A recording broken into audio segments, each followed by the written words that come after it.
Dominant Protector. Credit to the author.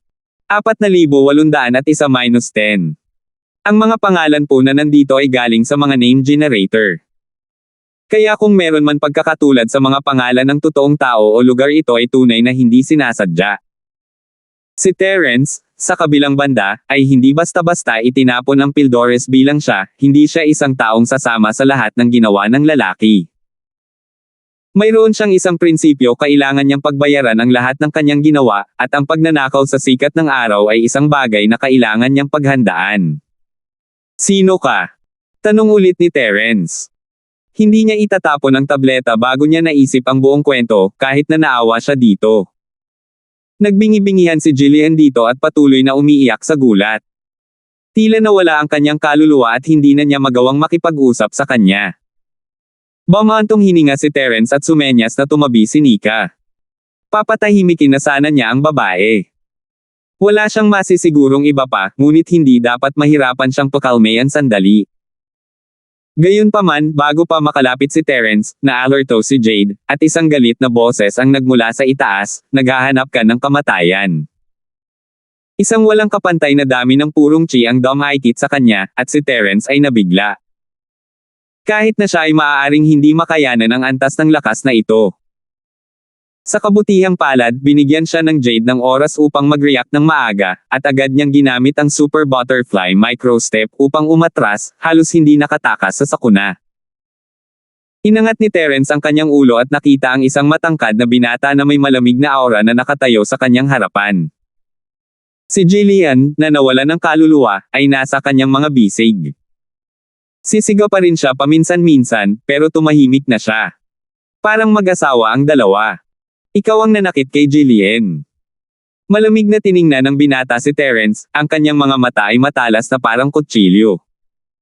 Tama, pumasok siya ng walang dahilan para agawin ang beautifying pill. Natural na kailangan kong gumanti. Ang mga mata ni Terence ay puno ng takot habang nakatingin sa lalaki. Ang chi na nagmula sa langit ay nagsabi sa kanya na ang lalaki ay isang maagang yugto ng mahiwagang Ascension Realm, ngunit siya ay hindi ordinaryong maagang yugto ng misteryosong Ascension Realm Master. Sa kasalukuyang lakas ni Terence, madali niyang mapatay ang isang peak early stage Mysterious Ascension Realm Master, lalo pa ang isang early stage Mysterious Ascension Realm Master. Ngunit wala siyang tiwala na manalo laban sa taong ito. Tinansya ni Terence na ang tunay na lakas ng taong ito ay nasa huling yugto ng misteryosong Ascension Realm, o mas malakas pa. Pampaganda ng tableta. Nag-iba ang mukha ng binata habang nakatingin sa kahon na nasa mga kamay ni Terence, pagkatapos ay isa nanginginig na Jillian sa kanyang mga bisig. Bigyan mo ako ng pampaganda, at isusulat ko ang bagay ngayon. Natigilan si Terence, walang imak habang nakatingin sa mag-asawang nasa harapan niya. Pamilya talaga sila. Gusto ng batang babae ang pampaganda na tableta sa simula, at ito ay naiintindihan kung isa sa alang-alang ang kanyang sitwasyon, ngunit ngayon ito ay isang lalaki na may ganitong saloobin. Wala bang normal na tao sa tumataas na cloud school? Mukhang hindi mo naiintindihan ang sitwasyon, ah. Ayun, nasaktan ko nga siya, pero siya ang unang nangagaw ng tableta. Sa karamihan, maaari lamang itong isaalang-alang kahit na, bakit ko dapat ibigay sa iyo ang beautifying pill? Si Terence ay isang lalaking may init din. Kung maganda ang usapan ng kabilang partido, maibabalik niya ang hitsura ng babaeng ito gamit ang kanyang kakayahan ng hindi man lang gumamit ng pampaganda na tableta, ngunit kung ipagpilitan niya ang sarili sa kanya, walang masabi. Uulitin ko. Ibigay mo sa akin ang pampaganda na tableta at isusulat ko ang usapin ngayon. Walang pakialam sa pagsasalita ng binata. Kung titignan, wala siyang balak makipagtalo sa mga ito. Siyempre, kung talagang gusto niyang mga tuwiran sa kanila, wala talaga siyang kakampi sa kanila. So walang puwang para sa usapan. Nanlamig ang mukha ni Terence, at nawala sa kanyang kamay ang kahon na may pampaganda na tableta. Pakiusap, bumalik ka. Nga pala, ang awa ay hindi bargaining chip para mang-blackmail sa iba. Nakakaawa siya dahil pumangit siya ng ganito, pero ano ang big deal? Sinong tinatawag mong nakakaawa? Ang orihinal na malamig na ugali ng binata ay agad na nagalit. Robert, hindi mo ba masasabi? Sa mata ng batang ito, dalawa lang kayong kaawa-awa na nilalang. Ha ha ha ha. Biglang narinig ang malakas na tawa ni Joshua mula sa entrance ng courtyard. Pagkatapos, casual siyang pumasok kasama si Baste at ilang iba pa sa likuran niya. Bumilis ang tibok ng puso ni Terence nang makita niya ang mga taong ito. Pakiramdam niya ay may kakaiba sa nangyari ngayon. Hindi kaya ang mga taong ito ang nasa likod nito? Kayo ba ang nasa likod nito? Agad na nilinggan ni Robert si Joshua at ang iba na may masamang tingin. Parehong nagulat sina Joshua at Baste. Naroon lamang sila upang magdagdag ng panggatong sa apoy at upang humanga sa taunang ekspresyon ni Terence. Ang kaso ay hindi maaaring malutas ng mabilis, hindi ba? Naglalaro. What the hell? Narinig na lang namin na may sumisigaw, kaya pumunta kami para tingnan kung ano ang nangyayari. Leng, huwag kang manirang puri sa mabuting tao. Payo ko, mag-focus ka sa pakikitungo sa batang ito na nanakit sa babae mo, napakalakas. Ipinaliwanag ni Joshua nang hindi nagbabago ang kanyang ekspresyon. Gaya ng inaasahan, muling bumaling kay Terence ang mga mata ni Robert matapos itong marinig. Sinusubukan lang niya ang tubig. May tao man o wala sa likod nito, ito ay isang katotohanan na ang batang ito ay binugbog si Jillian. Nakita niya ito ng sarili niyang mga mata. Ito lang ay sapat na para mamatay ang batang ito. Robert, nabalitaan ko na hinahanap mo ang pampaganda na tableta at ang Thunder Profound Pill sa buong mundo. Mukhang nakahanap ka na ng tamang tao. Pareho silang dalawa ng batang ito. Pinaalalahanan ko na siya hanggang sa ganito. You can do as you see fit. Nagudyok si Baste sa napapanahong paraan. Mayroon kang Thunder Profound Pill. Naningkit ang mga mata ni Robert. Kahit sa mayaman sa mapagkukunang East Province Academy, hindi madaling makuha ang Thunder Elixir. Dahil sa praktikal na paggamit nito, ito ang pinakabihirang sa lahat ng ikapitong baitang elixir. Kung maglalagay ka ng Thunder Elixir sa merkado, kailangan mong harapin ang hindi bababa sa ilang daang beses na mas maraming kakompetensya kaysa sa naggagandahang elixir. Hindi ako sigurado kung napino na niya ang Thunder Profound Pill, ngunit ang batang ito ay nakakuha ng buong Thunder Profound Vine sa panahon ng paglilitis sa West Island, kaya siya ang naging Prince Consort ng West Island. Kung makukuha mo ang kanyang Thunder Profound Vine at bigyan ako ng kalahati, maaari kong hilingin sa aking ama na pinuhin ang Thunder Profound Pill para sa iyo. Tumawa si Joshua. Ito ay pumatay ng 2 ibon gamit ang isang bato para makuha ang Thunder Mystical Vine habang nakikipag-usap kay Terence. Desidido si Robert na patayin si Terence, ngunit mas determinado siya ngayon. Hindi siya mabuting tao, at handa niyang gawin ang buong mundo na kanyang kalaban para kay Jillian, lalo pa ang isang Puma na hindi niya kilala. Gayunpaman, hindi agad umatake si Robert. Sa halip, sinabi niya kay Terence, gusto ko pareho ang pampaganda na tableta at ang Thunder Mystical Vine. Pangalan ng iyong presyo. Nagbago ang mukha ni na Joshua, Baste, at ng iba pa nang marinig nila iyon. Ginawa nila ang lahat ng ito para lang hayaang mag-away sina Robert at Terence, hindi para makipag-deal. 4,802. Paumanhin, ngunit hindi ako nagbebenta ng alinman sa mga bagay na ito. Mahinang sabi ni Terence. Wala dito ang kabilang partido para makipag-ayos, pinipilit niyang ibenta. Sa kanyang pagkatao, isang himala kung papayag siya. Nakahinga ng maluwag si Joshua at ang iba pa. Mabuti na lang at matigas ang ulo ni Terence, kung hindi, nawalan sila ng pampaganda na tableta ng walang bayad. Hindi ka nagbebenta. Nagbago ang ekspresyon ni Robert. He lowered his head and looked at Jillian in his arms with pity. Dahil hindi ka nagbebenta, bugbugin kita hanggang sa makabenta ka. Martial or literary, you choose. Parang hindi niya maiiwasan ang labanan ngayon. Bumilis ang tibok ng puso ni Terence, ngunit wala siyang sinabi. Paano ang martial arts tournament? Ano ang ibig mong sabihin sa isang literary battle? Ang martial duel ay isang pribadong tunggalian, at gagawin namin ang lahat para matukoy ang aming kapalaran. Kukunin ko ang Beautifying Pill at Thunder Mystical Vine pagkatapos kong patayin ka. Tulad ng para sa literary duel, ito ay magiging isang bukas na tunggalian, at lahat ay gagawin ayon sa mga patakaran. Kung matalo ka, kailang mong ibigay ang 2 bagay na ito. Dahan daw ang sabi ni Robert. Kung gayon ay ayusin natin ang isang labanan. Mahinang sabi ni Terence. Hindi siya natatakot sa isang away, ngunit maaaring may kinalaman ito kay Nika. Kahit na ang posibilidad ay hindi mataas, ito ay isang nakatagong panganib. Hindi niya gustong malagay sa anumang panganib si Nika. Mabuti naman, pagkatapos ay halika. Tumalikod si Robert at umalis na may hawak na Jillian sa kanyang mga bisig. Ang pagpili ni Terence ay nagligtas sa kanya ng maraming problema. Pagkatapos ng lahat, siya ang foreman ng Western Island. Hindi siya pababayaan ng mga nakatataas sa academy kung nakapatay siya ng isang tao sa isang pribadong away. Gayunpaman, dahil ito ay isang bukas na laban, walang masabi. Kahit na ang master ng Western Island ay walang masabi. Sandali, biglang huminto si Terence. Nang akala ng lahat ay babalik na siya sa kanyang mga sinabi, sinulyapan niya si Robert. Hindi mo pa rin sinasabi sa akin kung ano ang gagawin mo kapag natalo ka. Hindi mo maasahan na ibibigay ko ang pampaganda na tableta at Thunder Mystical Vine kapag natalo ako, pero ayos lang sa iyo kung matalo ka, hindi ba? Hindi ka pwedeng maging walang hiya. Hindi ako magpapatalo. Hindi man lang tumingin si Robert kay Terence. Tumigil siya saglit at tumalikod nang makitang hindi siya sinundan ni Terence. Ano ang gusto mo?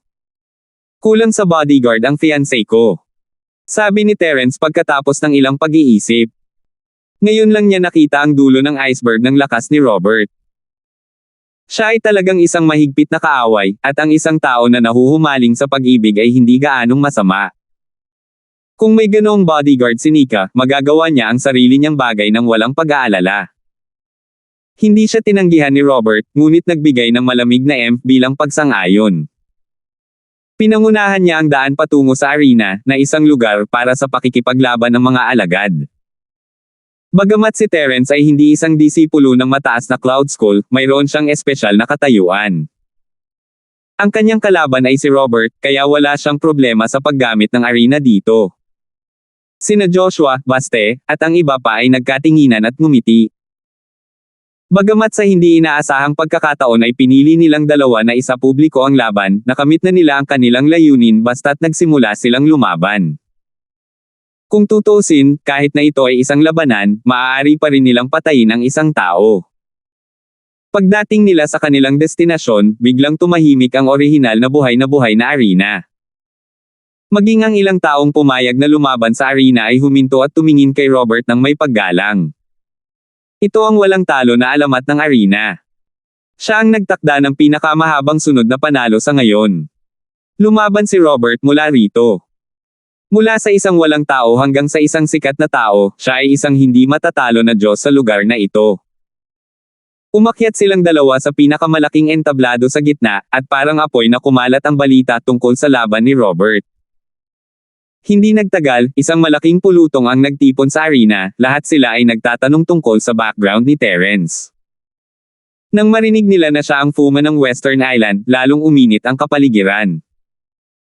Isang napakalaking natural na gimmick ang labanan sa pagitan ng malalamig na Machete God at ng foreman ng Western Island. Kaya lang hindi na ninangil ng entrance ticket ang lugar na ito. Kung hindi, ito ay hindi bababa sa isang astronomical na kita. Terence, kailangan mong mag-ingat. Sigaw ni Nika mula sa ibaba ng stage. Hindi niya alam kung gaano kalakas si Robert, ngunit alam niya na malakas si Terence. Mas may tiwala siya kaysa kay Terence mismo. Ngumiti si Terence at binigyan siya ng nakakapanatag na tingin, ngunit nang humarap siya kay Robert, naging seryoso ang kanyang ekspresyon. Wala naman siyang nagawa pero sobrang pressure na ang nararamdaman niya. Ang taong ito ay hindi maliit na prito. Habang magkaharap silang dalawa, may nagsindi na ng insenso para sa kanila sa gilid ng field. Ang kalalabasan ng labanan ay magpapasya sa loob ng isang insenso. Ito ay isang karaniwang tuntunin. Kung ganoon ay simulan na natin. Sabi ni Robert habang naglalakad patungo kay Terence. Hindi siya naglabas ng anumang aura, at hindi rin siya nagpakita ng anumang palatandaan ng paggamit ng anumang martial arts. Walang kahit isang bakas ng purong chi, at basta-basta lang siyang naglakad. Minamaliit ba niya ang kanyang kaaway? Naningkit ang mga mata ni Terence. Nang makitang nasa 3 hakbang na ang kanyang kalaban, hindi na siya nagdalawang isip at itinaas ang kanyang kamay para gamitin ang mabangis na apoy na bagwa palm. Bagamat hindi ito ang kanyang pinakamalakas na kasanayan, ito ang pinakakomportable niya. Ito ay sapat na upang magdulot ng banta sa isang profound stage master, at ito ay isang magandang panahon upang subukan ang lakas ng kanyang kalaban. Sa harap ng nagngangalit na apoy na 8 trigram palm, si Robert ay wala pa ring kaunting pagbabago-bago ng tunay na chi. Itinaas na lang niya ang kamay sa hugis palm knife at marahang iwinagayway iyon. Ang nagngangalit na apoy na 8 trigram palm ay agad na naputol. Mabilis ang tibok ng puso ni Terence habang nagkakagulo ang mga tao. Tuwang-tuwang tinapik ni Joshua ang balikat ni Baste at sinabing, talagang makapangyarihan ang lalaking iyon na si Leng. Walang kapantay ang batang ito sa kanya. Tingnan natin kung mabubugbog siya o kalahating patay ngayon, hehe. Hindi alintana kung namatay si Terence o hindi, kayang ilabas ni Joshua ang kanyang galit. Ang masasamang tao ay kailangang harapin ng masasamang tao. Parehong tinag sa kanyang mga mata sina Robert at Terence. Ang isang pampaganda na tableta ay maaaring makapag-away sa kanila at maaari rin niyang samantalahin ang pagkakataong makuha ang Thunder Mystical Vine. Malaking deal ito. Ganito lang ang lakas mo. Sa kabilasan mo at aminin mo ang pagkatalo. Kung hindi, natatakot akong hindi ako makapagpigil at mamatay ka. Tumingin si Robert kay Terence at kumunat ang noo. Bagamat ito ay para sa kapakanan ni Jillian, mainam kung malulutas niya ang problema ng hindi papatayin ang sinuman. Hindi siya tanga na marunong lang lumaban at pumatay. Sa katunayan, may mga inaasahan siya sa lakas ni Terence nang makita niyang nasugatan si Jillian. Kahit na ang lakas ni Jillian ay bumaba sa peak na Nascent Soul, hindi pa rin siya magagapi sa Nascent Soul stage. Ang batang ito ay nagawang saktan siya sa pamamagitan lamang ng mid-nascent soul cultivation, kaya hindi siya maaaring maging isang simpleng tao. Gayunpaman, naramdaman ni Robert na labis niyang iniisip ang mga bagay-bagay. Ang mental state ni Jillian ay hindi matatag ngayon. Hindi magiging kakaiba para sa kanya na masaktan siya ng sinuman. Maswerte lang siya. Hehe, paano mo malalaman kung hindi mo susubukan ng ilang beses? Hindi pa naman sigurado kung sino ang mananalo o matatalo. Pinigilan ni Terence ang pagkabigla sa kanyang puso at mahinang ngumiti. Totoong nabigla siya, pero pagsubok lang iyon, kung tutuusin. Malayo ito sa tunay niyang lakas. 4,803. Ganun ba? Wala pa ring balak na umatake si Robert. Dahan-dahan siyang naglakad patungo kay Terence. Wala siyang malakas na aura, ngunit nagbigay siya ng walang kapantay na pressure. Bawat hakbang niya ay nagpapabigat sa puso ng mga tao. Sa huli, hindi na rin sila makahinga. Kahit sino pa ay sumuko na, ngunit ang kanyang kalaban ay si Terence. Sino si Terence? Kahit na ang mga masasamang magsasaka sa simula ng bundok ay walang magawa sa kanya. Gaano man siya kalakas, isa lamang siyang master sa profound stage.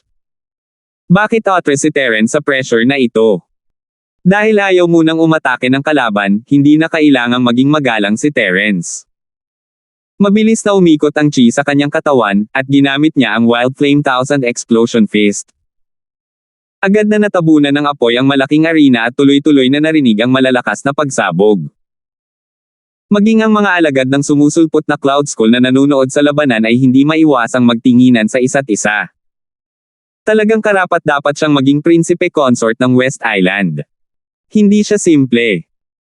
Sa lakas ng Wild Flame 1000 Explosive Fist, hindi ito kakayanin ng isang normal na maagang yugto ng misteryosong Ascension Master, ngunit hindi inisip ni Terence na magiging banta ito kay Robert. Ang kanyang kalaban ay isang halimaw na maihahambing sa isang late-stage misteryosong Ascension Master.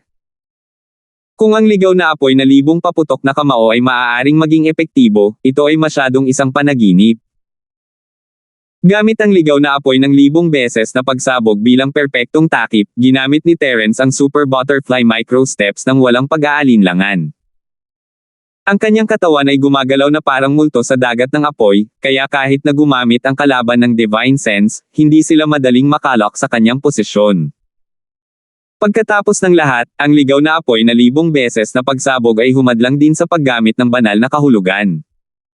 Gaya ng inaasahan, tumayo si Robert sa gitna ng pagsabog. Kahit na ang ligaw na apoy na libong paputok na kamao ay hindi man lang nasaktan, natakpan pa rin siya nito ng perpekto, na nagpapahintulot kay Terence na makapunta sa likuran niya nang hindi niya nalalaman. Isang malalim na dragon's roar ang maririnig sa gitna ng nakakapangilabot na mga pagsabog. Isang napakalakas na 5 elementong pumapatay ng aura na may pahiwatig ng 5 laso na dragon's shadow ay dumiretso sa walang bantay na likod ni Robert. Tagumpay! Lumakas ang loob ni Terence. Sa lakas ng kanyang 5 elementong pagpatay na layunin, sa sandaling mahawakan nito ang kanyang katawan, walang profound stage master ang makakatakas ng hindi nasaktan.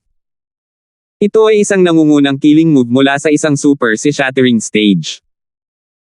Kahit na 30% lang ang natutunan ni Terence, hindi pa rin ito isang bagay na kayang tiisin ng mga master sa antas na ito.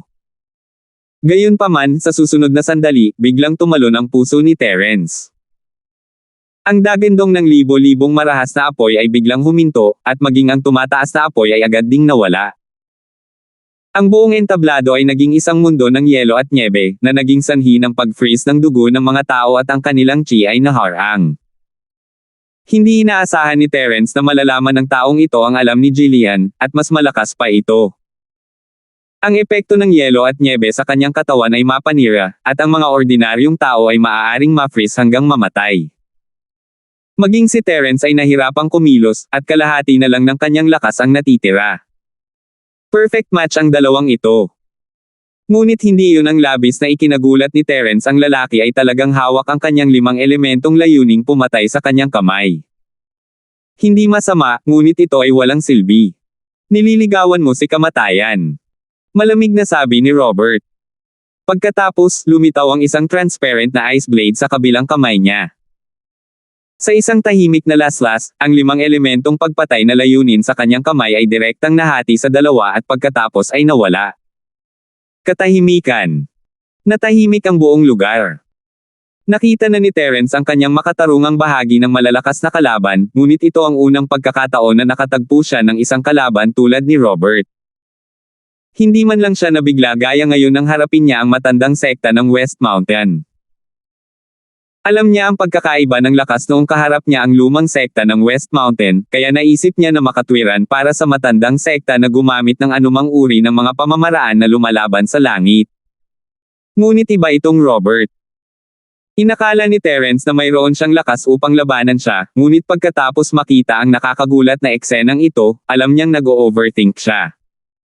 Sa huli, ito ay dahil ang kanyang sariling lakas ay masyadong mababa. Nasa kalagitnaan pa lamang siya ng yugto ng Nascent Soul, nakaharap sa isang master na maihahambing sa huling yugto ng Profound. Kahit anong tingin niya dito, sobrang hirap. Abnormal na sana kung mananalo pa siya. Ngunit kahit na ganoon, hindi madaling umamin ng pagkatalo si Terence. In the contrary, excited na talaga siya ngayon. Ang ilang mga tao ay naging mahina kapag sila ay nakatagpo ng isang malakas na kalaban, at ang ilang mga tao ay naging mas malakas kapag sila ay nakatagpo ng isang malakas na kalaban. Malinaw na si Terence ang huli. Nang makita ang layunin ng labanan sa mga mata ni Terence, bahagyang nagbago ang walang ekspresyon na mukha ni Robert. Dahan-dahan niyang itinaas ang talon ng yelo sa kanyang kamay at itinutok ito kay Terence, aminin ang pagkatalo, o mamatay. Lumiit ang mga mag-aaral ni Terence. Ang lalaki ay nagbibigay na ng nakakatakot na pressure, at ngayong mayroon na siyang ice blade, ang pressure ay 10 beses na mas malakas. Parang may bumundok na dumidiin sa ulo niya. Sapat na ang hirap na panatilihing matatag ang kanyang katawan, lalo pat lumaban. Lakas ng saber. Isang ideya ang biglang pumasok sa isip ni Terence. Ito ang maalamat na kaharian na pinangarap ng lahat ng mga eskrimador. Iba ito sa pag-asa sa purong chi at lakas upang lumikha ng isang chi field, ngunit puro pag-asa sa pagtitiyaga at pag-unawa sa talim upang puwersahang lumikha ng blade force na maaaring lumaban sa mundo. Ang mga eskrimador ay nakatuon sa pagkakaisa ng tao at espada, habang ang mga saber ay nakatuon sa pagiging isang mundo ng kanilang sarili, na may sable momentum at hindi magagapi. Bumilis ang tibok ng puso ni Terence. Hindi niya akalain na ang kalaban niya ay isang halimaw na nakakabisado ng blade force.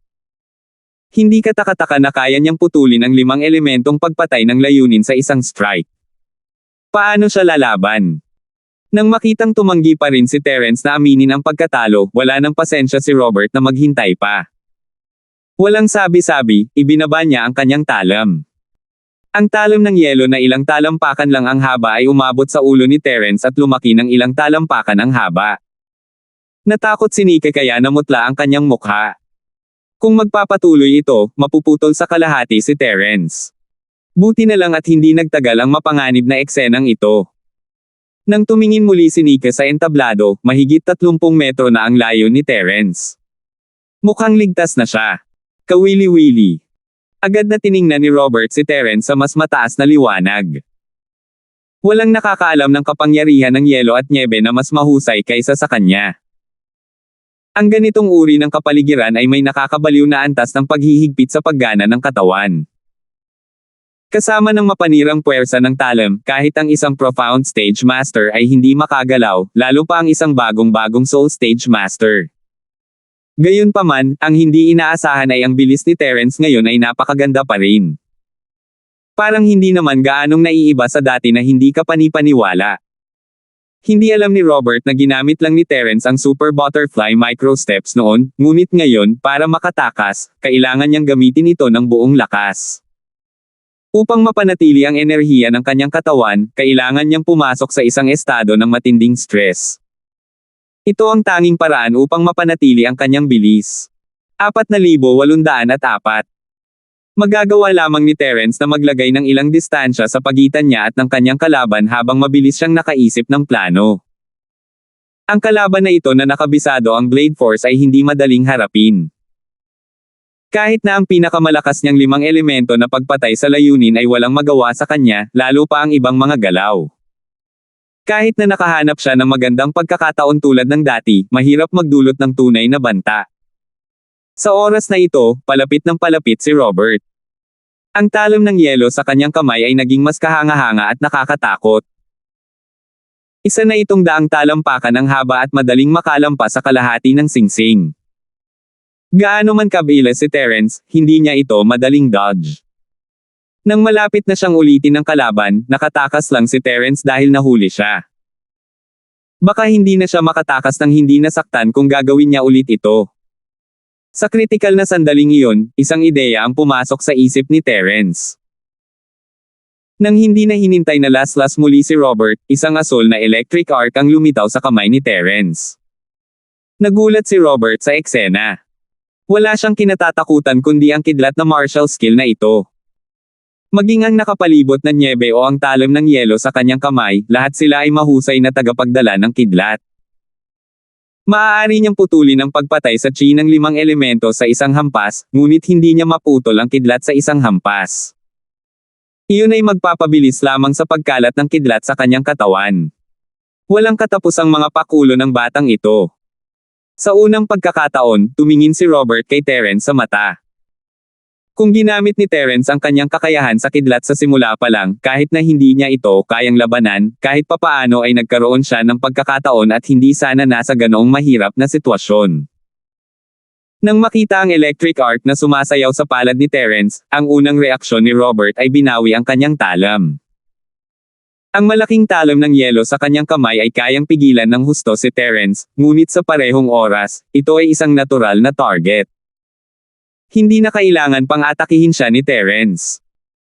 Hanggat dumampi ang electric arc sa Ice Blade, siguradong matatamaan siya. Iyon ang iniisip ni Terence.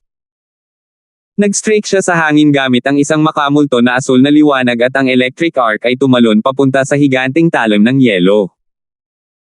Gayunpaman, sa parehong oras, ang reaksyon ni Robert ay nagulat kay Terence. Hindi niya itinapon ang talam ng yelo, bagkus, buong lakas niya itong winalis, na para bang ipaglalaban niya ang kanyang buhay. Anong F***king walang awa na tao? Nag-iba ang mukha ni Terence nang mabilis niyang ginamit ang kanyang Super Butterfly Micro Steps para maiwasan ito, ngunit masyadong malaki ang Ice Blade, lalo na sa boundary ng ring. Sa bilis ni Terence ngayon, hindi niya ito lubos na naiwasan. Kahit na maiiwasan niya ang pangunahing katawan ng talim ng yelo, hindi niya maiwasan ang nakakatakot na puwersa na sumunod. Boom! Agad na nadurog si Terence sa lupa sa lakas ng talim, na lumikha ng hugis tao na butas. Iniluwa niya ang isang malaking subo ng dugo, ang panloob na pinsala ay hindi magaan. Kasabay nito, tinamaan din si Robert. Ang kapangyarihan ng kulog at kidlat ay pumasok sa kanyang katawan sa pamamagitan ng higanteng talim ng yelo. Namanhid ang buong katawan niya at mas naging interesante ang malamig niyang ekspresyon. Gayunpaman, pagkaraan ng ilang sandali, nang mawala ang enerhiya ng kidlat sa kanyang katawan, hindi natamba si Robert. Maliban sa isang maliit na pamamanhid, siya ay karaniwang hindi nasaktan. Tumingin siya kay Terence na nasa lupa at malamig na sinabi, "Sayang. Ang tanging hakbang na magagamit mo laban sa akin ay napakahina." Hindi siya mahina tulad ni Harry, at hindi rin siya nakulong sa isang kabibi na bakal tulad ni Harry. Maaaring makuryent ni Terence si Harry ng kalahating buhay sa kanyang buong kapangyarihan, ngunit ngayon ay gasgas na lamang ito kay Robert. Si Terence, na idiniin sa lupa at dumura ng dugo, ay mapait na ngumiti. Hindi na siya nagkaroon ng pagkakataong makapagsanay ng maayos mula nang masanay siya sa kapangyarihan ng kidlat sa pagsubok sa Western Island. Hindi siya bumuti ng husto sa panahong ito, kung hindi siya mapupunta sa ganoong awkward na sitwasyon. Kung alam niya ng mas maaga, hindi siya magiging abala sa pagkontrol sa sinaunang barkong pandigma noong buwan sa dagat. Kung siya ay nakatutok sa paglinang ng kapangyarihan ng Thunder, maaaring nakamit niya ang isang mahimalang epekto. Gayunpaman, huli na para isipin ito. Muling naglakad si Robert patungo kay Terence, ang malamig na dulo ng talim ay nasa noo ni Terence. Aminin ang pagkatalo, o mamatay. Ngumisi si Terence, ngunit bago pa siya makapagsalita, may bumulalas, napatay na ang insenso. Nagkagulo ang mga tao. Tapos na ang oras para masunog ang isang insenso.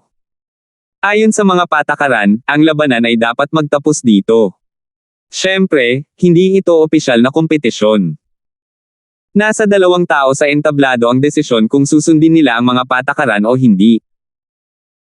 Hanggat payag si Robert, walang magsasalita kahit ipagpatuloy niya ang pag-indayog ng kanyang sable. Gayunpaman, walang intensyon si Robert na patayin silang lahat. Ang yelo at nyebe sa paligid niya ay nawala ng walang tunog, at ang ice blade na nasa noo ni Terence ay nawala rin. Walang ekspresyon niyang sinabi, "Natalo ka. Ibigay mo ang pampaganda na tableta at ang Thunder Mystical Vine." Ngumiti si Terence at nahihirapang bumangon mula sa lupa, lumakad pababa ng entablado ng walang salita. Napasimangot si Robert at pipigilan na sana siya nang biglang huminto si Terence at lumingon sa kanya ng seryoso, "Sino sa'yo ang nakakita na nawala ako? Pinatay mo ba ako, o inamin mo na talo ka?" Ikaw. Hindi alam ni Robert ang sasabihin. Kahit isang bulag ay masasabi kung sino ang nanalo at kung sino ang natalo. Ngunit kailangan niyang aminin na may katuturan ang mga salita ni Terence. Dahil hindi siya namatay at hindi umamin ng pagkatalo, sinong nagsabing matatalo si Terence? Ngunit kahit anong tingin niya dito, nanlaloko si Terence. Si Robert ay hindi isang taong may prinsipyo. Kung gustong manloko ng kabilang partido, hindi niya inisip na makipag-away ng pribado. Ang pagdaraya sa harap ng lubos na lakas ay panliligaw lamang sa kamatayan. Ngunit ang mga sumunod na salita ni Terence ay naging dahilan upang isuko niya ang ideyang ito. Magpapatuloy tayo bukas. Mariing ikinaway ni Terence ang kanyang kamay, pagkatapos ay binuhat si Nika at napahiga sa ilalim ng mga mata ng lahat. Tumayo si Robert sa entablado at tumingin kay Terence ng malalim nang walang sinasabi. Pagkatapos ay tumalon siya sa stage at umalis kasama si Jillian, na muling nagsuot ng belo. Anong kalokohan ang ginagawa ng lalaking leng na iyon? Ang lalaking ito ay malambot ang puso ng walang dahilan, na kung napapatay niya sana si Terence sa isang hampas lang, hindi na niya kailangang pagdaanan ang lahat ng problemang ito. Galit na galit si Joshua kaya tinapakan niya ang kanyang mga paa at nagmura nang makita niya ang eksenang ito. Binayaran niya ang presyo ng isang pampaganda na tableta hindi para makitang pinahahalagahan ng dalawa ang kagandahan ng isa't isa, kundi para makita silang lumalaban hanggang kamatayan. Hindi niya inaasahan ang ganoong resulta. Hindi tanga si Robert. Madaling patayin si Terence, pero magagalit siya sa Island Lord. Kahit gaano siya ka-arrogant, hindi niya kayang tiisin ang galit ng Island Lord. Normal lang na hindi niya madaling papatayin si Terence. Humalaklak si Baste at umalma, ngunit hindi pa tapos ang usaping ito. Dahil maglalaban pa sila bukas, panoorin na lang natin ang laban nila. Uupo lang kami sa bundok at panoorin ang laban ng Tigers. Ang sino mang mamatay o mabuhay ay makikinabang. 4,805. Tama. Mas maganda kung pareho tayong mamatay ng magkasama. Pagkatapos, maaga natin muli ang pampaganda na tableta at ang Thunder Mystical Vine. Malaki ang kita. Ngumisi si Joshua. I don't think so. Sa lakas ni Terence, he's no threat to Robert at all. Ngayon, binugbog siya sa pinakamabuting kalagayan, not to mention bukas, masasaktan siya. Kahit hindi siya mamatay, half-dead siya. Sinuri ni Baste. Mamatay, mamatay, mamatay, magmadali at mamatay. Marahas na nagmura si Joshua. Kamusta? Gusto mo humingi ako ng tulong kay Master? Tiningnan ni Nika ang maputlang mukha ni Terence pagkatapos niyang tulungan itong bumalik sa kanyang silid. Sobrang pinagsisihan niya ito. Dapat noong una pa lang ay binigay na niya ang pampaganda na tableta sa babaeng iyon. Kung gayon, ang lahat ng mga bagay na ito ay hindi sana nangyari, at si Terence ay hindi sana nasaktan. No, it's fine. Nakalimutan mo na ba ang self-healing ability ko? Ang ekspresyon ni Terence ay pilit, ngunit pinilit pa rin niyang ngumiti, na sinasabi kay Nika na huwag mag-alala. Oh. Tumango si Nika.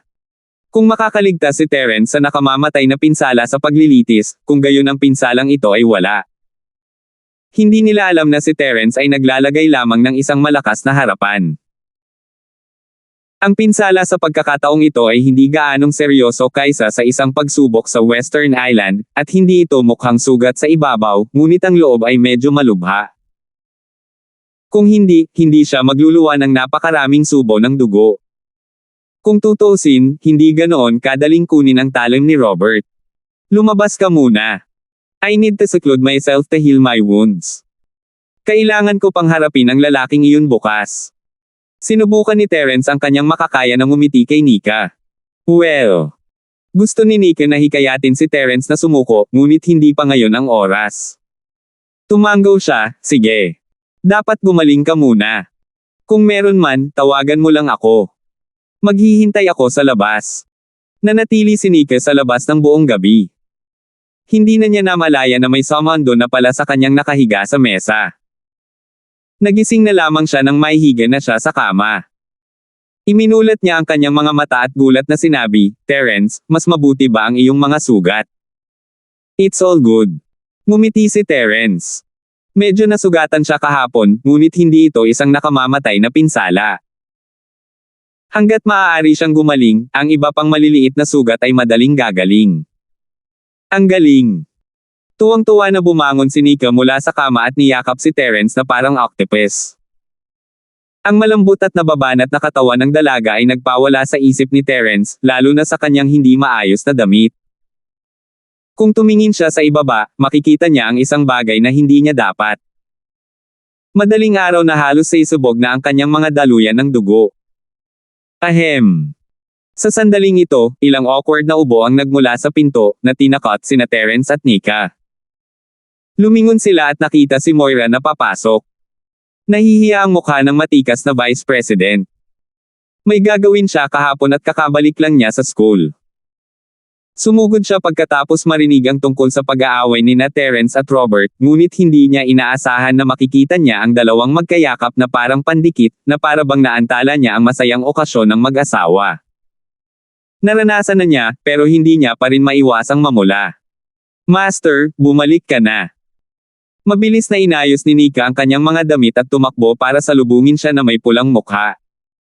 Vice Director Chen. Sumunod si Terence. Oo, nabalitaan ko na may laban kayo ni Robert ngayon. Confident ka ba? Upang maitago ang kanyang kahihiyan, dumiretso si Moira sa punto. Well. Ngumiti si Terence ng mapait. Hindi na kailangang magpanggap sa panahong tulad nito. Maging honest lang siya, to be honest, I don't have much confidence. Nahulaan na ito ni Moira. Gaano man kalakas si Terence, hinding-hindi siya magiging kalaban ni Robert. Kahit na pareho silang sobrang henyo na kayang hamanin ang mga tao na mas mataas sa kanilang antas, ang kanilang lakas ay nasa dalawang ganap na magkaibang antas. Kung kaya pa ni Terence na talunin si Robert, ito ay makalangit. Gusto mo pa bang pumunta? Sa tingin ko hindi ko na kailangan pang sabihin ang tungkol sa pagiging flexible. Kahit na para kay Nika, kailangan mong panindagan. Tumingin si Moira kay Terence. Terence, bakit hindi na lang tayo makinig kay Master? Nagmakaawa si Nika. Ang kanyang lakas ay mahina, ngunit hindi ito nangangahulugan na siya ay may mahinang paningin. Bukod dito, makikita ng lahat ang pagkakaiba ng lakas sa pagitan nila sa sitwasyon kahapon. Sa karanasan kahapon, hindi magpapakita ng awa si Robert sa pagkakataong ito. Baka mapatay niya siya on the spot. Tumingin si Terence kay Moira, pagkatapos ay sa kinakabahang si Nika, at hindi maiwasang mapangiti, para sa kapakanan ni Nika, hindi ko maiwasan ang labanan ngayon. Kung hindi ko lang masisira ang sarili kong reputasyon, kundi pati na rin ang reputasyon ng buong kanlurang bahagi ng isla. Pero, gusto siyang hikayatin muli ni Nika. Siya ang prinsesa ng West Island, ngunit ang reputasyon ng West Island ay hindi gaanong mahalaga kaysa kay Terence sa kanyang paningin. Hanggat maayos si Terence, hindi mahalaga kung masira ang kanyang reputasyon. Huwag kang mag-alala, ang pagtanggap sa hamon ay isang bagay, ngunit ang pagkapanalo ay iba. Walang tuntunin na nagsasabing dapat kang manalo kung hahamunin mo ang isang tao, tama ba? Aaminin ko ang pagkatalo kung ang sitwasyon ay magiging masama. Robert ay nais lamang ang pampaganda na tableta at ang Thunder Mystical Vine. Hindi niya ako papatayin maliban kung ito ay talagang kinakailangan. Pag-aaliw ni Terence. Nagkatinginan sina Nika at Moira. Ganito talaga ang kaso. Hanggat inamin ni Terence ang pagkatalo, magiging ligtas ang kanyang buhay, at hindi ito makakaapekto sa reputasyon ng West Island. Natural lamang para kay Nascent Soul at Profound na yumuko ang kanilang mga ulo. Sige, dapat mag-ingat ka. Huwag mong pilitin ang sarili mo. Hanggat nabubuhay tayo, may pag-asa. Kahit hindi ka manalo sa pagkakataong ito, siguradong mananalo ka sa susunod. Niyakap ni Nika ang braso ni Terence at sinabi. Oo, alam ko. Tumango si Terence kay Moira at agad na pumunta sa arena. Hindi lamang siya walang takot, ngunit siya rin ay medyo naiinip.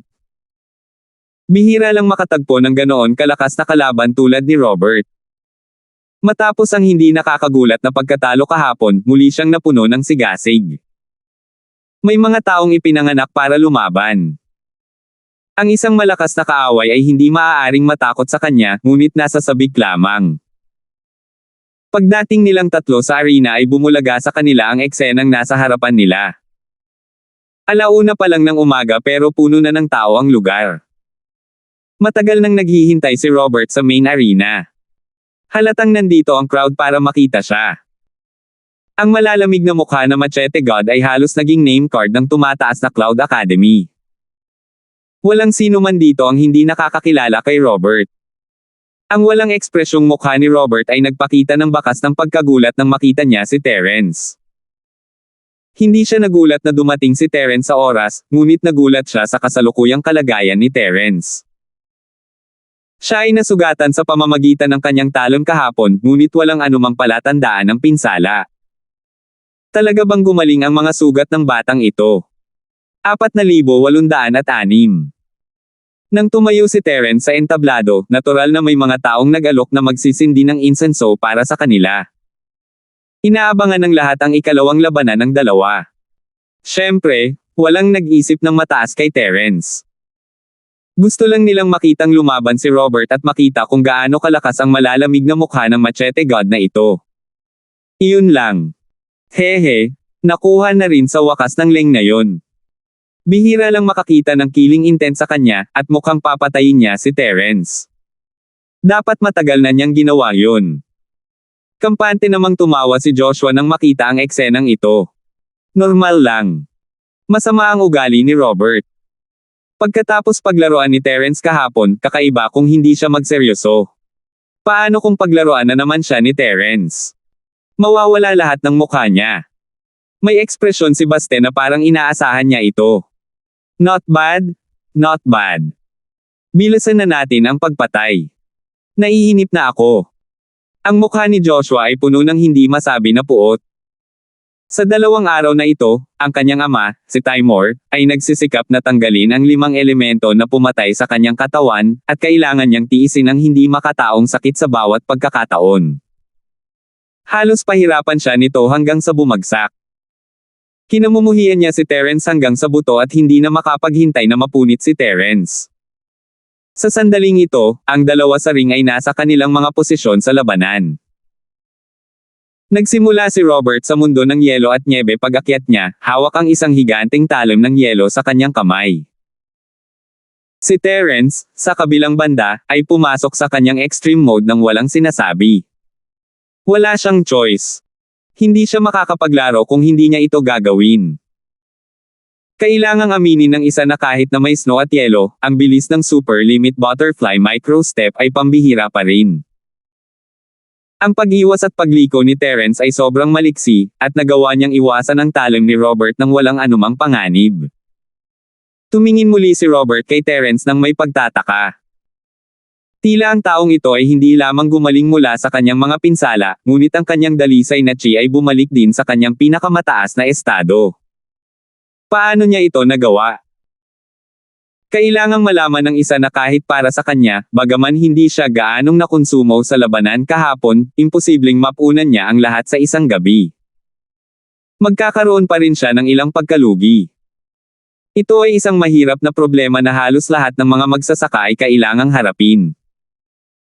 Nakakapanibago ang lumaban, ngunit ito ay isang mahabang proseso para makabawi. Ang bilis ni Robert ay itinuturing na napakabilis. Nawala niya ang humigit kumulang 30% ng kanyang Zen Chi sa labanan kahapon, ngunit nakabawi siya ng humigit kumulang 20% sentimo pagkatapos ng isang gabi. Nangangahulugan ito na ang halaga ng Zen Chi sa kanyang katawan ay 70% lamang ng kung ano ang mayroon siya sa kanyang pinakamataas. Siyempre, kahit na 30% na lang ang natitira sa kanyang purong enerhiya, magagawa pa rin niyang talunin si Terence. Hindi ito makakaapekto sa resulta. Gayunpaman, sa pagharap kay Terence, na puno ng enerhiya, si Robert ay walang kamalay-malay na nagbantay. Pakiramdam niya ay malaki ang ginagawa niya rito. Nakita niya ng malinaw ang lakas ni Terence sa labanan kahapon. Bagamat maraming pakulo si Terence, hindi niya maitawid ang malaking agwat sa pagitan ng kanilang lakas. Natatakot ba talaga siya sa lalaking ito? Hindi napigilan ni Robert na matawa. Pagkatapos ng mahabang pananatili sa Mystic Deficiency Area, talagang kinabahan siya. Akala niya ba kasing lakas ng lugar na iyon? Anong biro? Nagulat si Terence nang makita niyang biglang tumawa si Robert. Anong kalokohan ang ginagawa ng lalaking ito? Gayunpaman, hindi niya ito masyadong inisip. Dahil nagambala ang kanyang kalaban, ito ay isang pambihirang pagbubukas at pagkakataon. Hindi nagatubili si Terence na lapitan si Robert. Nagkaroon na ng malaking pagkakaiba sa lakas. Kung patuloy siyang magdedepensa, wala na siyang pagkakataon. Kinailangan niyang samantalahin ang pagkakataong umatake ng buong lakas at palitan ng opensa ang depensa. Isang asul na electric arc ang kumislap sa hangin at sinundan ng talim ng yelo patungo kay Robert. Pagkatapos ng isang buong gabi ng pagbawi at pag-iisip, ito ang pinakamagandang pambungad na hakbang na naisip ni Terence. Hindi nito layuning pumatay, ngunit paralisado. Hanggat maaaring maparalisa siya ng electric arc na ito saglit, lilikha ito ng pagkakataon para sa susunod na malakas na pag-atake. Sa ganitong paraan lamang siya magkakaroon ng pagkakataong manalo. Gaya ng inaasahan, si Robert ay nahulog sa paralysis tulad kahapon. Halatang mas mabagal at matigas ang kanyang mga galaw. Kasabay nito, si Terence ay kumislap sa kanyang harapan at umatake gamit ang kanyang pinakamalakas na 5 elemento na pumatay kay Chi, na sinamahan ng isang Dragon's Roar. Bumilis ang tibok ng puso ni Robert. Napilitan siyang umatras ng 2 hakbang. Ang eksenang ito ay nagpabulala sa mga manunood sa pagkagulat. Parang babalik ang Fuma ng Western Island. Gayunpaman, hindi nagtagal ay napagtanto nila na labis nilang iniisip ito. Matapos mapilitan si Robert na umatras ng 2 hakbang, nakalaya siya mula sa paralysis at sumalakay. Ang 5 elementong pumatay kay Chi ay nahati sa kalahati at si Terence ay napalipad dahil sa impact. Nabigo siya sa huling hakbang. Pinunasan ni Terence ang dugo sa kanyang bibig habang siya ay bumantong hininga. Inangat niya ang ulo at napagtantong dumudugo din ang bibig ni Robert. Naintindihan niya agad ang nangyayari. Hindi nasugatan ang kanyang kalaban dahil sa kanyang 5 elemento na pagpatay sa layunin, ngunit dahil nakagat niya ang kanyang dila para maputol ang pamamanhid na epekto. Sa ilalim ng pagpapasigla ng matinding sakit, ang epekto ng pamamanhid ay natural na nawala. Nagawa niyang makabuo ng ganoong solusyon sa isang iglap. Ang Robert na ito ay talagang isang mahirap na kalaban. Ang arena ay muling nahulog sa isang maikling paghaharap. Muling sinuri ni Robert ang kanyang kalaban, habang iniisip ni Terence ang kanyang susunod na hakbang. Nagsimula ang kidlat sa pinakamalakas na layunin ng pagpatay sa 5 elemento. Ito ang pinakasimple at pinakaepektibong combo na naisip niya. Sa kasamaang palad, ang gawaing ito ay maaaring mahuli siya sa unang pagkakataon, ngunit hindi ito magiging epektibo sa pangalawang pagkakataon. Ibang paraan lang ang naiisip niya. Nang hindi na hinintay na kumilos si Robert, muling pinaandar ni Terence ang kanyang super limit na butterfly micro steps. Nagsimula siya sa lakas ng kidlat. Ito ay isang hakbang na ginamit ng paulit-ulit. Kahit na ang isang kasing lakas ni Robert ay hindi makapag-react dito ng epektibo sa ngayon. Maaari lamang siyang umasa sa kanyang lakas upang harangan ito at kasabay nito, sugpuin ang epekto ng pamamanhid sa pinakamaliit. Dahil sa 2 bentahe na ito kaya ang kidlat na martial skills ay kinatatakutan ng lahat ng mga magsasaka. Dahil din dito na ang sinumang naglilinang ng elemento ng kidlat ay halos hindi magagapi sa mga nasa parehong antas. Gayunpaman, kakaunti ang mga nagsasaka ng elemento ng kidlat sa mundong ito, at karamihan sa mga tao ay maaaring hindi man lang makakita ng isa sa buong buhay nila. Ang Terence ngayon, sa kabilang banda, ay maaari lamang ituring na isang half-baked lightning element practitioner. Ang bilis lang niya pero walang killing power. Kung hindi, makakalaban niya si Robert sa kanyang lakas. Naramdaman muli ang pamilyar na paralysis ng kidlat, bahagyang kumunat ang noo ni Robert. Bagamat nasasanay na siya sa ganitong pakiramdam at ang epekto ng pagkalumpo ay humihina at humihina, hindi pa rin niya maiwasang magalit pagkatapos ng paulit-ulit na pagkilos ni Terence. Bang! Bang! Bang! Bang! Pagkatapos ng sunod-sunod na banggaan, ang mga binti ni Terence ay naging bola ng apoy at patuloy na binomba ang katawan ng kalaban. Ang kombinasyon ng Wildfire Thousand Legs at Extreme Butterfly Micro Steps ay naging imposible para sa audience na malok sa posisyon ni Terence. Isang malabong anino lang ang nakikita nila na lumalangoy sa paligid ni Robert. 4,807. Ang pag-atake habang nagpipigil ay ang backup na plano na naisip ni Terence kailangan niyang maging mabilis upang maiwasan ang mga talim ng yelo. Bagamat ang apoy na 1,000 paa ay hindi gaanong napinsala sa bawat oras, ito ay maiipon hanggat pinananatili niya ito. Dahil walang pagkakataong manalo sa isang direktang laban, kailangan lang nilang maubusan ang isa't isa. Hanggat may pagbubukas, maaaring palitan ito ni Terence. Ito ay isang walang kahihiyang diskarte, ngunit hanggat maaari silang manalo, sino ang nagmamalasakit? Parang pinangunahan ng ilong si Robert. Gayunpaman, pagkaraan ng ilang sandali, ang kanyang boses ay biglang umalingaw-ngaw sa kaguluhan, ito lang ang mga galaw mo. Nagulat si Terence nang tumunog ang alarm ni Jade sa kanyang isipan. Buong lakas siyang umatras ng walang pag-aalinlangan, hindi lang gamit ang butterfly micro steps kundi pati na rin ang chi jet technique. Upang makatakas, kailangan niyang maging mas mabilis hanggat maaaring buhay o kamatayan. Ang higanteng talon ng yelo ay halos dumampi sa dulo ng ilong ni Terence, at isang malagim na sugat ang lumitaw sa kanyang mukha. Kasabay nito, muling hinampes ng malabundok na blade force si Terence sa lupa. Ang sitwasyon ay kapareho ng kahapon, ngunit ang pinsala ni Terence ay mas malala sa pagkakataong ito, at hindi siya makabangon ng mahabang panahon. Lumakad si Robert sa harap ni Terence at pipilitin na sana siyang umamin ng pagkatalo nang marinig niyang sumigaw si Nika, na patay na ang insenso. Tapos na ang oras para masunog ang insenso. Ahem. Nahihirapang bumangon si Terence mula sa lupa at pasuray-suray na bumaba ng entablado, nag-iwan ng isang pangungusap na napakapamilyar ni Robert ngunit hindi rin makapagsalita, mukhang ang swerte ko. Ituloy natin bukas.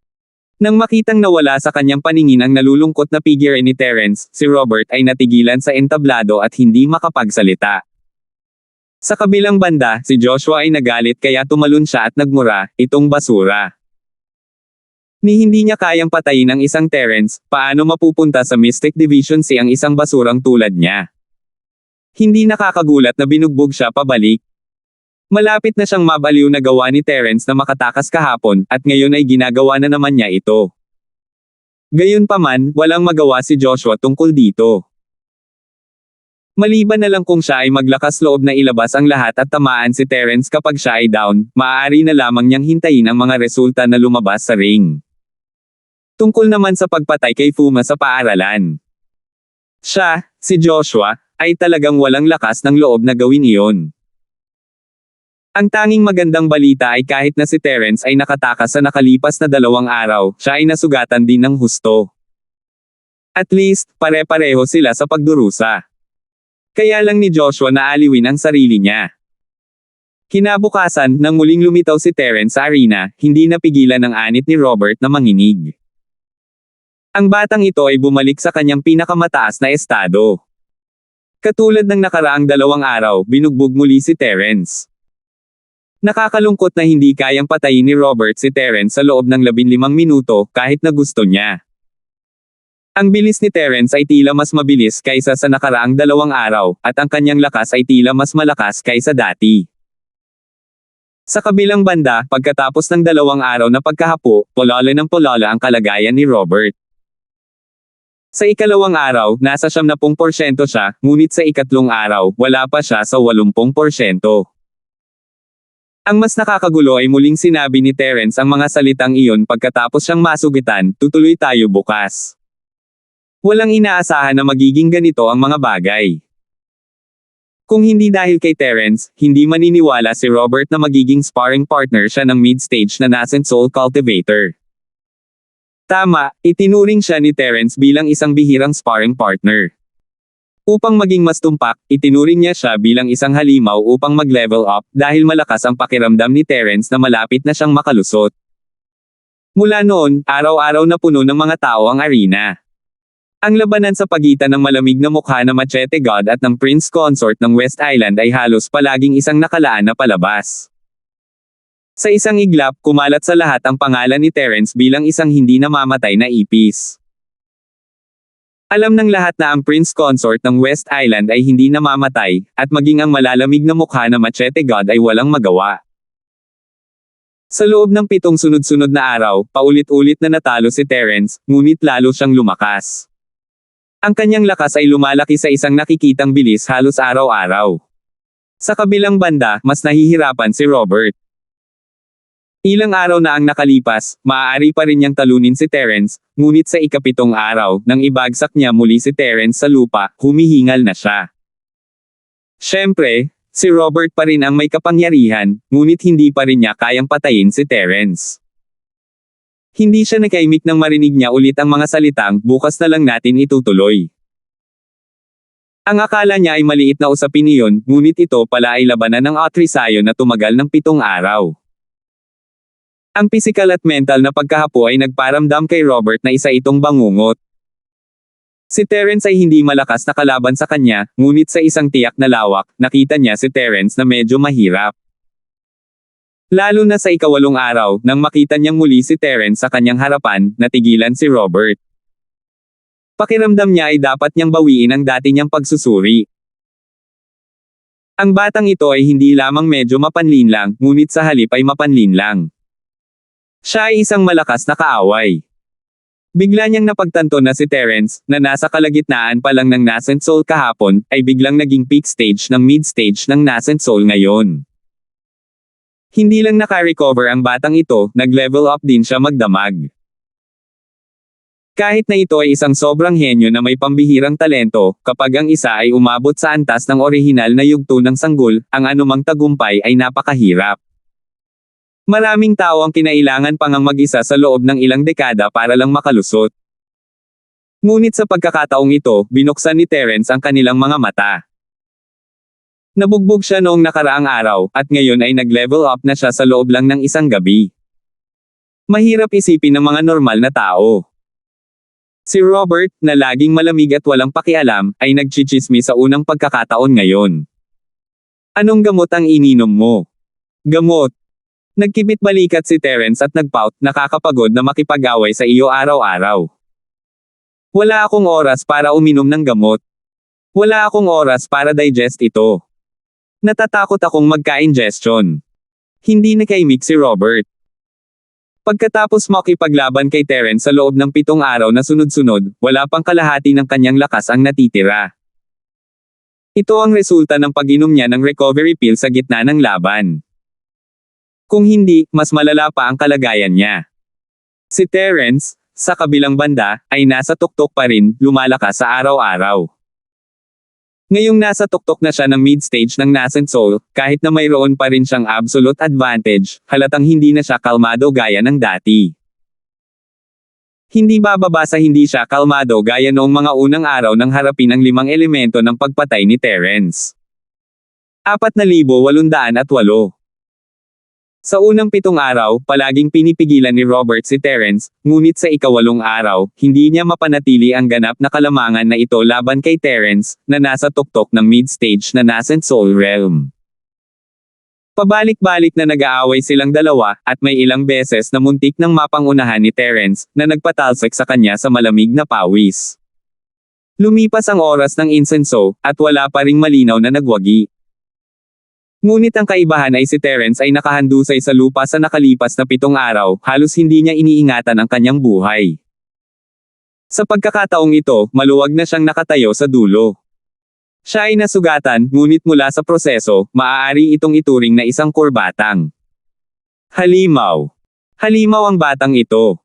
Sa pagtingin sa likod ni Terence, ang puso ni Robert ay nasa estado ng pagkabigla. Ang pagpapabuti ni Terence sa mga araw na ito ay hindi kasing simple ng isang antas lamang. Ang iba ay mga tagamasid lamang, ngunit siya ang may pinakamalalim na karanasan. Araw-araw, ang mahiwagang pagpapabuti ay napakalinaw na ito ay nakikita kahit sa mata. Tinawag siya ng mga tao na Diyos na may malamig na mukha, at si Robert mismo ay isang halimaw. Ngunit sa kanyang mga mata, libu-libong milya pa rin ang layo niya kay Terence.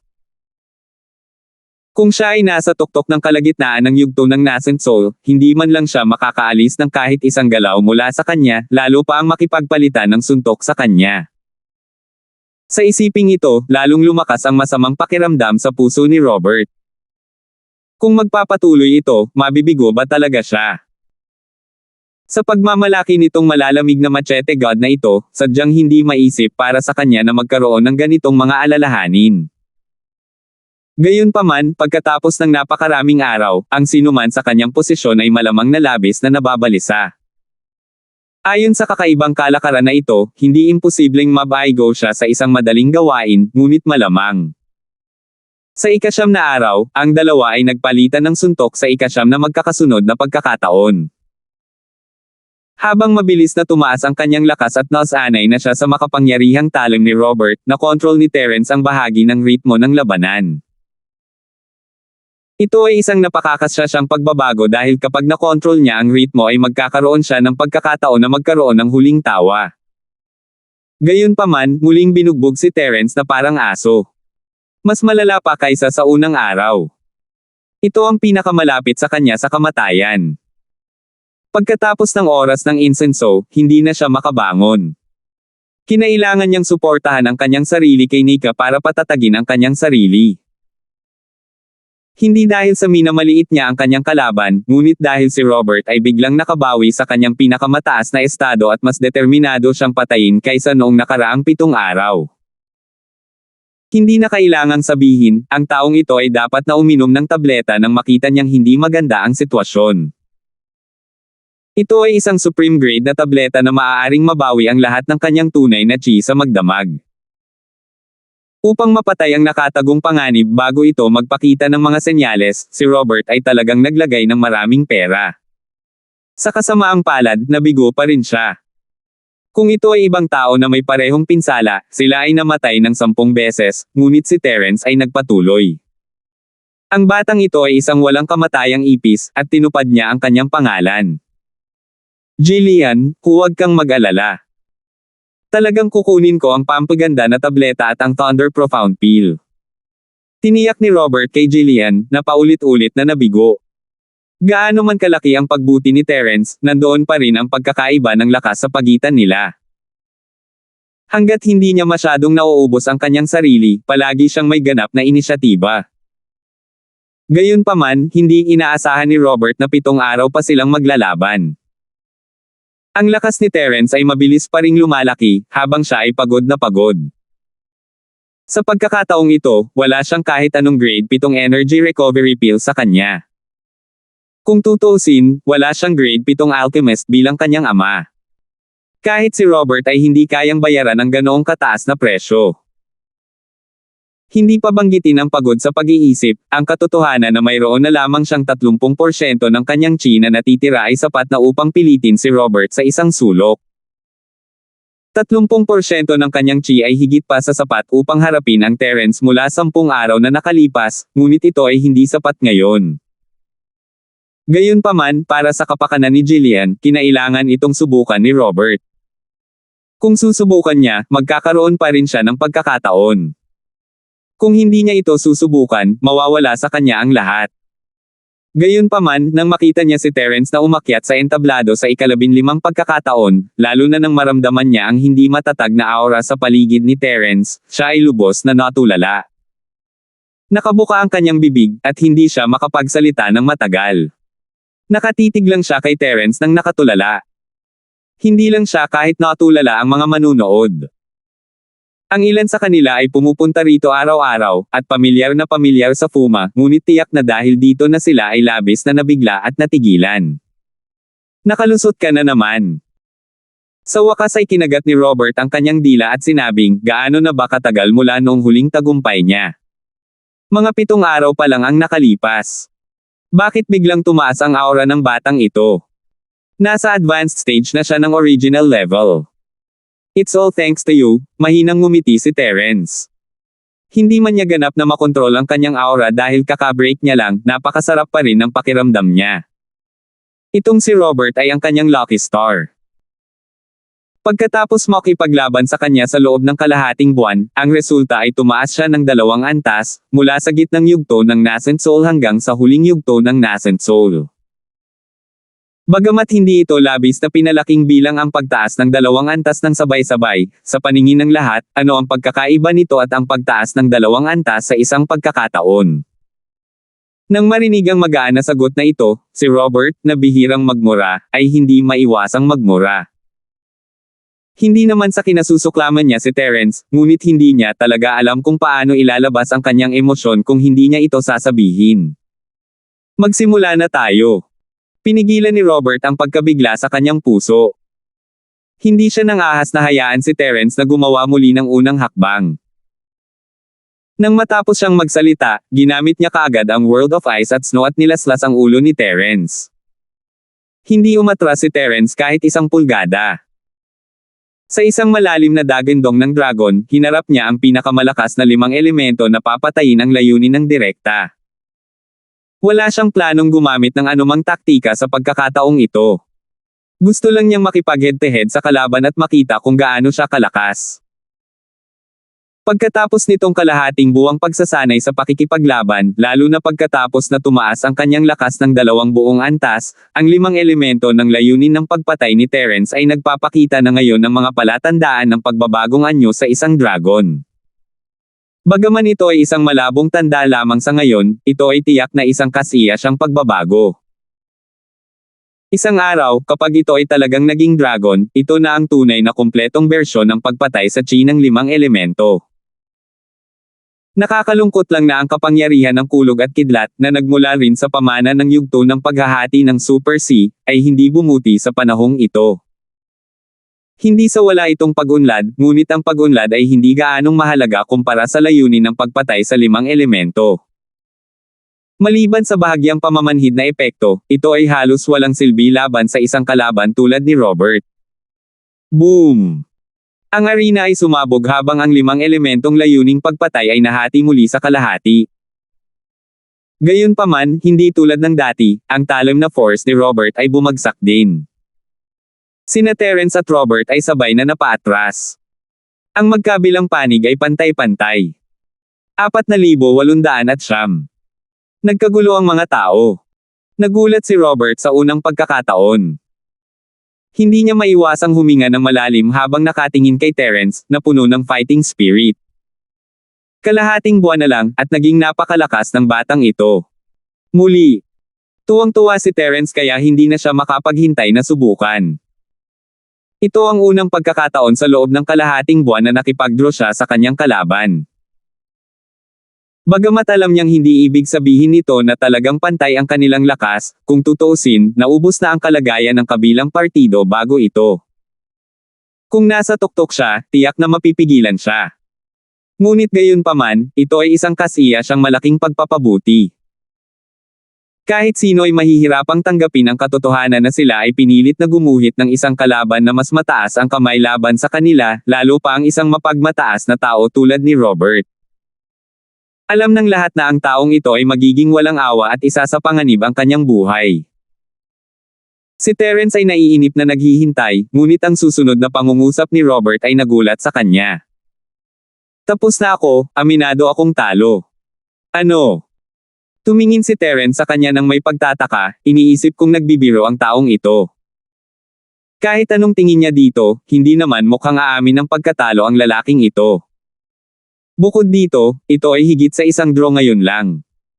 Kung patuloy silang lalaban, hindi pa rin alam kung sino ang mananalo at kung sino ang matatalo. Walang sinabi si Robert. Nilinggan niya ang mga taong nagkakagulo. Sa wakas, bumagsak ang kanyang tingin kay Jillian, na nakatayo sa gilid ng singsing. Umiling siya bilang paghingi ng tawad. Hindi sa ayaw niyang lumabana, sentimo hindi niya akalain na matatalo siya kay Terence. At least, kaya niyang lumaban hanggang sa masugitan silang dalawa, pero paano naman pagkatapos nito? Hindi tulad ni Terence na kararating lang dito, may mga kaaway siya kahit saan. Mayroong hindi mabilang na mga kaaway na may malakas na background tulad ni Joshua at Baste. Kung tutuusin, hindi nagmula sa wala ang titulo ng malalamig na Machete God. Ang bawat tagumpay ay nangangahulugan ng isa pang kaaway. Kapag nawalan siya ng kakayahang protektahan ang sarili, kahit sino sa kanila ay madaling mapatay siya. Mayabang si Robert pero hindi siya tanga. Alam niya kung kailan siya aabant o atres. Kung hindi, hindi siya makakapag-stand out sa lugar na ito kahit gaano pa siya kalakas. Matapos tingnan ang ekspresyon ni Robert, natitiyak ni Terence na hindi siya nagbibiro. Nag-isip siya sandali at sinabing, sige. Wala namang problema sa bet na napagkasundoan natin kanina, diba? Matalim ang tingin ni Robert sa kanya. Kahit ayaw niya, tumango pa rin siya at pumayag. Siyempre, wala siya sa mood na maging bodyguard ngayon. Gayunpaman, dahil pumayag na siya dito, hindi na niya maibabalik ang kanyang salita ngayon, hindi ba? Very good, sabi niya. Ngumiti si Terence, ngunit nadagdagan pa nang makita niya ang seryosong ekspresyon sa mukha ng lalaki. Huwag kang mag-alala, kahit na bodyguard ka ng nika ko dahil natalo ka, hindi kita guguluhin. Babayaran ka. Kabayaran. Sandaling natigilan si Robert. Bagamat hindi masyadong halata, hindi maiiwasan ang bakas ng paghamak sa pagitan ng kanyang mga kilay. Sa kanyang antas, ang ilang mga espiritual na jade ay hindi sapat upang pumasok sa kanyang mga mata, maliban kung ang kabilang partido ay maaaring mag-alok ng mataas na presyo na daan-daang libo. Ibibigay ko sa'yo ang beautifying pill, at pagkatapos ay bibigyan kita ng extra thunder profound pill. Okay lang yan, di ba? Wala na akong ibang hiling, tulungan mo lang akong protektahan si Nika sa academy sa hinaharap at huwag mong hayaang asarin siya ni Joshua at ng iba pang mga idiot. Mahinang sabi ni Terence. Sa sandaling lumabas ang mga salitang ito, muling nagkagulo ang buong lugar. Isang 7th grade beautifying pill at isang 7th grade thunder profound pill, hindi ba ito masyadong malaki para takutin? Gaya ng inaasahan sa Prince Consort ng West Island, napakayaman niya. Tumingin si Robert kay Terence, walang imak. It took him a long time before he managed to squeeze out a sentence, kung sinabi mo iyon kanina, hindi kita inaway. Kinalaban niya si Terence sa loob ng kalahating buwan para lang sa pampaganda na tableta at Thunder Mystic Pill, hindi siya maglalaan ng labis na pagsisikap kung alam niyang makukuha niya ang mga ito kahit na aminin niya ang pagkatalo. Hehe, kung wala tayong magandang laban, paano ko malalaman kung sulit ka? Tumawa si Terence. Sa totoo lang, adik lang siya sa pakikipaglaban kay Robert. Nag-level up siya ng 2 level matapos makipaglaban kay Robert sa loob lamang ng kalahating buwan. Kinailangan niyang makipag-spar sa kanya ng mas madalas sa hinaharap. Baka makaka-level up pa siya ng ilang level. Siyempre, ito ay imahinasyon lamang ni Terence. Ang dahilan kung bakit mabilis siyang nakapag-level up sa pagkakataong ito ay dahil sa pinsalang nakuha niya mula sa pagsubok sa Western Island. Pagkabalik mula sa pintuan ng impyerno, pakiramdam niya ay isinilang siyang muli, at natanggap din niya ang makapangyarihang pamana ng higanteng electric eel. Bagamat hindi pa gaanong nagagamit ang kapangyarihan ng kidlat, sapat na iyon para sanayin ang kanyang katawan. Dagdag pa, araw-araw siyang nasugatan sa nakalipas na kalahating buwan, at maliban sa pagpapagaling sa sarili, uminom siya ng hindi bababa sa 6 na gininto ang elixir upang mapunan ang kanyang enerhiya.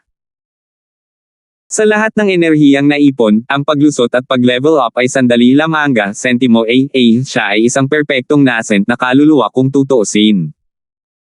Pagod na ako, isa kang manloloko. Walang imak na umiling si Robert at pilit na ngumiti. Talagang napagod siya kay Terence. Kung hindi dahil sa napakaraming tao na nanunood, ang malalamig na mukha ng Machete God na ito ay bumagsak sa lupa. Gayunpaman, ang magandang bagay ay ang kanyang mga pagsisikap sa nakalipas na kalahating buwan ay hindi nawala ng kabuluhan. Nakuha niya ang pampaganda na tableta at ang Thunder Mystic na tableta ng sabay. Ngayon, may malaking pagkakataon na maibalik ang hitsura at lakas ni Jillian sa kanilang orihinal na estado. Binabati kita. Ang 2 tao sa entablado ay masaya, ngunit si Joshua, na tinawag lamang ni Terence, ay talagang galit na galit. Napatulala siya nang makita niya si Robert, na malaki ang pag-asa niya, na nakipagkamay kay Terence sa publiko. Ano ba ang nangyayari? Siya ang nagbayad ng napakalaking halaga ng isang pampaganda na tableta at pinag-isipan ang kanyang utak upang lumikha ng isang malakas na piraso ng chess laban kay Terence, ngunit pagkatapos ng kalahating buwan, hindi lang niya napatay si Terence, ngunit naging bodyguard din niya.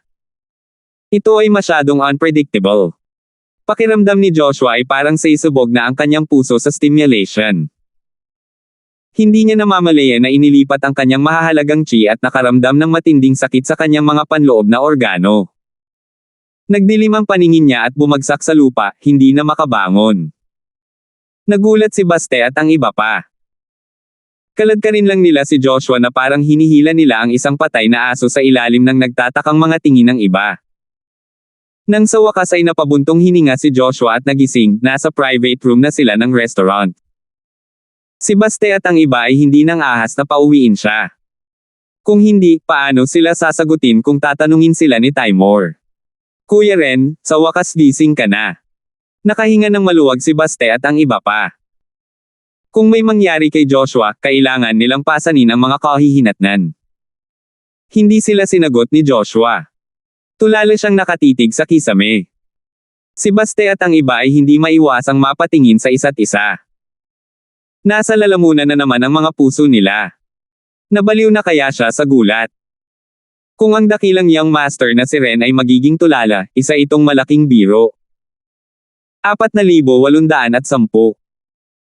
Sa kabutihang palad, sa wakas ay bumangon si Joshua pagkatapos maghintay ng mahabang panahon at sinabing, dapat mamatay si Terence, ano man ang gawin mo, kailangan mong patayin siya para sa akin, ano man ang mangyari. Ito. Nagkatinginan ang iilan at walang nagsasalita.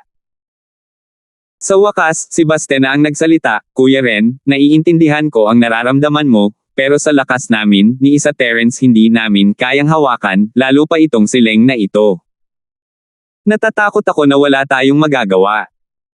Wala na silang magawa laban kay Terence, at pareho silang walang magawa laban kay Robert. Ngayong magkatrabaho na silang dalawa, ano ang magagawa nila? Nagkatinginan ang lahat ng walang imak.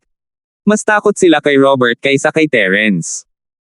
Pagkatapos ng lahat, ang taong ito ay masyadong malakas. Halos hindi na siya matatalo sa mga alagad ng Academy. Lahat ay natatakot sa kanya.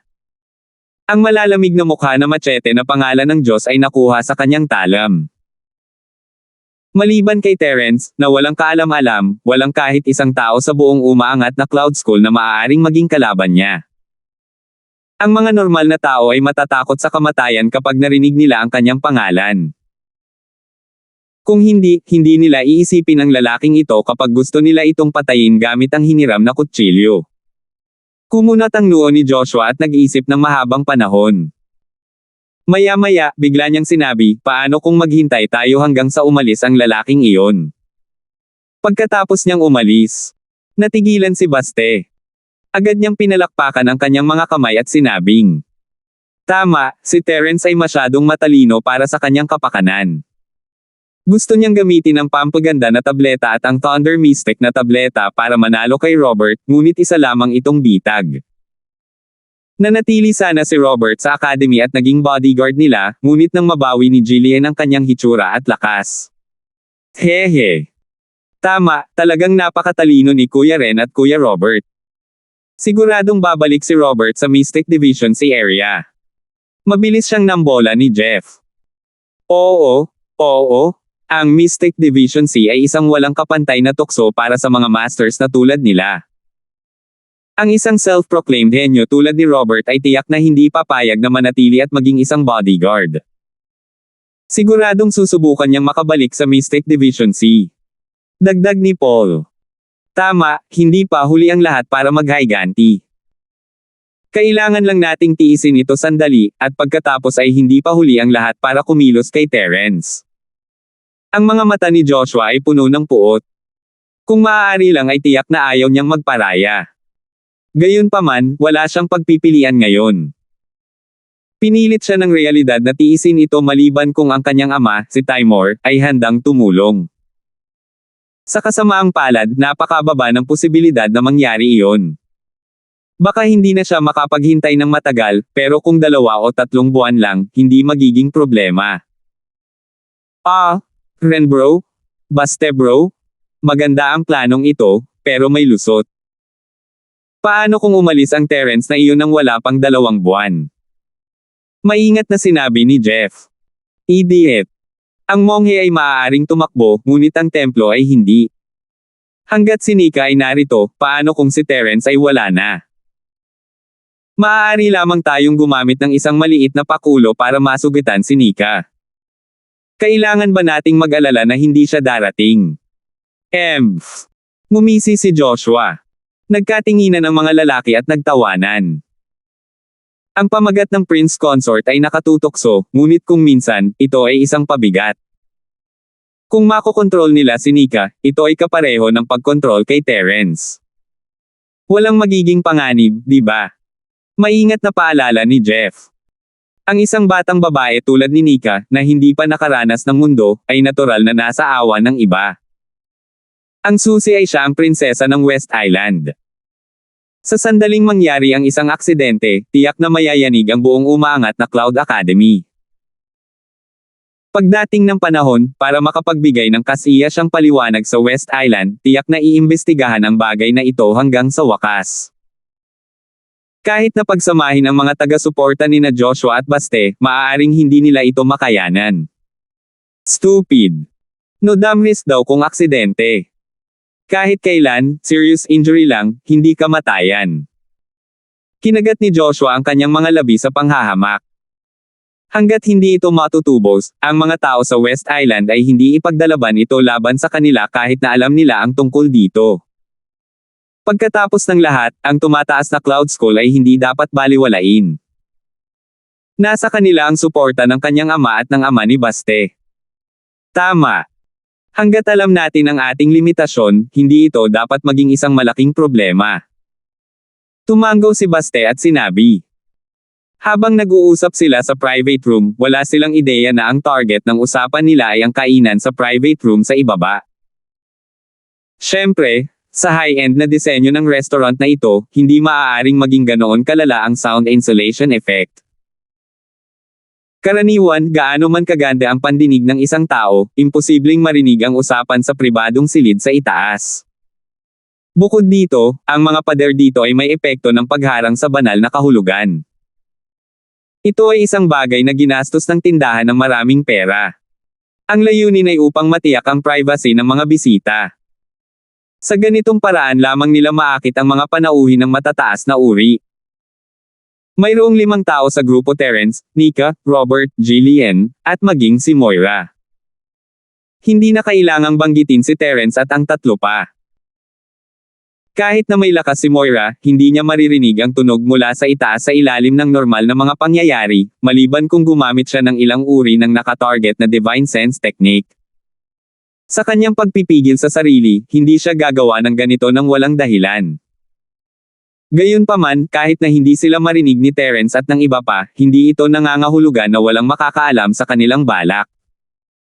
Hindi bababasa, alam ng Moldita ang lahat tungkol dito, at natural na narinig ni Terence ang bawat salita ng kanilang balak. Nagbago ang ekspresyon ni Terence pagkatapos niyang marinig iyon. Hindi niya inaasahan na kapuputin siya ni Joshua. Nagkaroon pa siya ng napakasamang pag-iisip para lang harapin siya. Buti na lang at narinig siya ng multo. Kung hindi, baka makuha niya talaga ang gusto niya. Anong problema? Si Nika ay nasasarapan sa pagkain sa mesa, ngunit napansin pa rin niya ang kakaibang pag-uugali ni Terence. Napatingin din sina Moira at Robert. Oh, ayos lang. Ngumiti si Terence at naglabas ng napakagandang kahon na gawa sa kahoy. Itinulak niya ito sa harap ni na Robert at Jillian. Ito ay pampaganda na tableta. Kailangan kong gawin ang Thunder Profound Pill sa huling minuto, kaya kailangan mong maghintay ng 2 pang araw. Tuwang-tuwa si Robert, habang kumikinang ang mga mata ni Jillian na para bang nakakita siya ng straw na nagel iligtas buhay. Gayunpaman, hindi niya ito agad naabot. Sa halip, tumingin siya kina Terence at Nika nang may kahihiyan.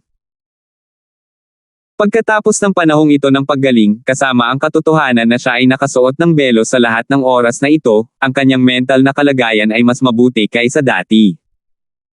At least, hindi na siya bulag at mapusok gaya ng dati. Now that she thought about it, medyo nahihiya siyang inagaw ang pampaganda na tableta na parang baliw. Sa huli, lahat ng mga bagay na ito ay nangyari dahil sa kanya, ngunit sa kabutihang palad, ang resulta ay isang masaya. Maraming salamat, Kuya Linford. Matapos matanggap ang pampaganda na tableta, tumingin kaagad si Robert kay Terence sa ibang liwanag. Kung siya ang nasa posisyon ni Terence, hindi niya tuwirang iinom ang pampaganda na tableta. Ang mga normal na tao ay walang pagpaparaya na gawin ito. Salamat po at sinamahan ninyo ako. Ingat lagi mga master.